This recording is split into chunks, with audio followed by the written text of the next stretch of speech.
Kumpirmadong may warrant of arrest na naghihintay sa aktres at komedyante na si Rufa May Quinto dito sa Pilipinas. Si Rufa May ay kabilang din sa celebrity endorser ng isang beauty clinic na nasasangkot ngayon sa investment scam, kaya kabilang siya sa mga sinampahan ng kaso. Ito nga Tito Aljo sa Kuya Sander. Ang nasabing kumpanya ay nag-ugat din sa pagkakakulong sa aktres at asawa ni Chito Miranda na si Neri Naig Miranda.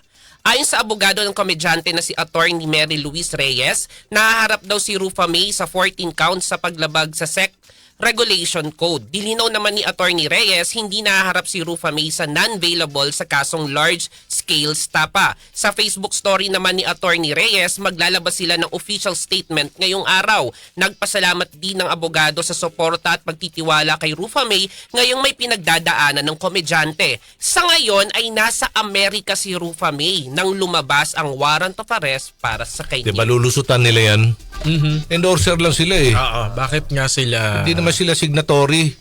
O doon sa kumpanya. Sila ba ay incorporator? Hindi rin. Hindi.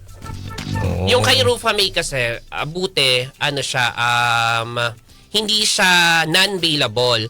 Yung kay Neri kasi, may kaso siyang Estafa nga, non-bailable. Kinasuhan siyang bailable na napatinan. So, titingnan natin kung siya ba ay Hanggang ngayon nakakulong pa si Neri. employed siya doon mismo. Official siya. Kung endorser lang, mukhang... Celebrity endorser lang silang dalawa. Pwede, malulusutan yan. Tingnan na lang natin no, ang pag-usad ng kaso. Yes. Attorney? Yes.